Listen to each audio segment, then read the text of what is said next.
तर नमस्कार भावांनो, तुमचं तुमच्या भावाच्या यूट्यूब चॅनलवर पुन्हा एकदा स्वागत आहे. भावांनो, जर आपल्या चॅनलवर नवीन कोण असेल तर आपल्या चॅनलला सबस्क्राईब नक्की करा आणि व्हिडिओ आवडल्यास लाईक करा. भावांनो, यामध्ये तुम्हाला जेप फाईल दिली आहे, त्या जेप फाईलचा पासवर्ड हा 2 स्टेपमध्ये आहे, तरी व्हिडिओ स्किप न करता पूर्ण बघा. भावांनो, जेप फाईल तुम्हाला दिली आहे, जेप फाईलचा पासवर्ड हा व्हिडिओमध्ये दिला आहे. जी मी तुम्हाला जी फाईल दिली ते ओपन करून आपण घेतलेले आहे. त्यानंतर इथं बघू शकता, त्यानंतर ही फाईल अशी ओपन होईल. ओपन झाल्यानंतर इथं सर्व तुम्हाला पूर्ण म्हणजे फुल एडिटेबल दिलेले आहे PLP फाईल. त्यामध्ये तुम्ही सर्व चेंजेस वगैरे करू शकता. यामध्ये मी नवऱ्या मुलाच्या आणि नवरी मुलीच्या नावासाठी हा श्रीदेवी फॉन्ट वापरले आहेत, तरी याला तुम्हाला युनिकोडची गरज लागेल. तर यानंतर हे असं तुम्हाला बॅकग्राऊंड दिसेल. त्यानंतर आपण सगळ्यात पहिल्यांदा बॅकग्राऊंड ऑन करून घ्यायचं आहे. बघू शकता, हा तुम्ही बॅकग्राऊंड बघू शकता. हे ऑन डोळा याचा हाईड करून घेतलेला आहे आपण. त्यानंतर एक एक लेयर ही अनहाईड करून घ्यायचे. पाहू शकता हे आपण अनहाईड लेयर केलेले आहे. त्यानंतर इथं बघू शकता सर्व लेयर तुम्हाला या अनहाईड करून द्यायचे. त्यानंतर इथं सर्व तुम्हाला लेयर हे बघू शकता.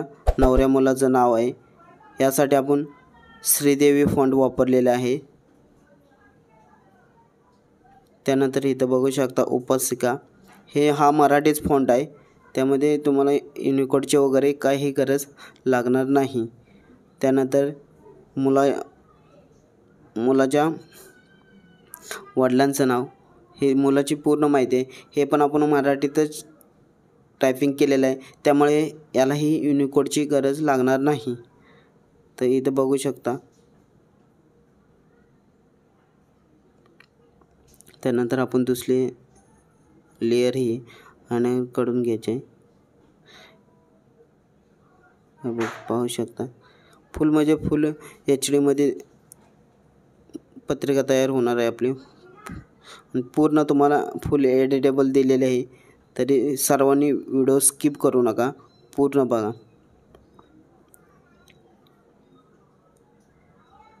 हे बघा, फुल म्हणजे फुल एडिटेबल आहे. हे मंगल परिणय सोहळा रविवार दिनांक 2/6/2024 रोजी, यासाठी पण आपण श्रीदेवी फॉन्ट वापरलेला आहे. त्यासाठी तुम्हाला युनिकोडची वगैरे गरज लागेल. सर्व लेयर तुम्हाला फुल टू एडिटेबल दिलेले आहेत, तरी सर्वांनी बघायचं आहे.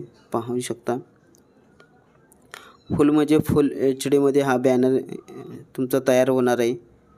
भावांनो, व्हिडिओ आवडल्यास नक्की लाईक करा.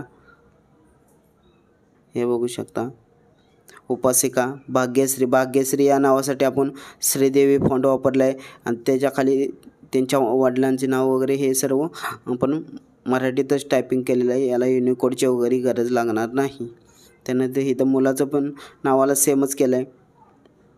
त्यानंतर परिणय स्थळ, यासाठी पण आपण जे खाली टाकले ॲड्रेस वगैरे, त्यासाठी पण आपण मराठीतच टायपिंग केले आहे. हळदी समारंभ, यासाठी पण आपण मराठीतच टायपिंग केलेलं आहे. त्यानंतर समस्त बनसोडे परिवार, हे पण आपण मराठीतच टायपिंग केलेलं आहे. इथं पाहू शकता हर्षल बनसोडे, हे सगळं मराठीतच टायपिंग केलेलं आहे, तुम्ही पाहू शकता. परत इथं तुम्हाला तुमचा लोगो वगैरे चेंज करायचा असेल, तोही तुम्ही इथं चेंजेस करू शकता. इथं बघू शकता, इथं मराठीतच तुम्हाला पाहिजे तसं तुम्ही लोगो वगैरे तुमचा दुसरा पण चेंज करू शकता. तर भावांनो, व्हिडिओ कसा आहे मला कमेंट करून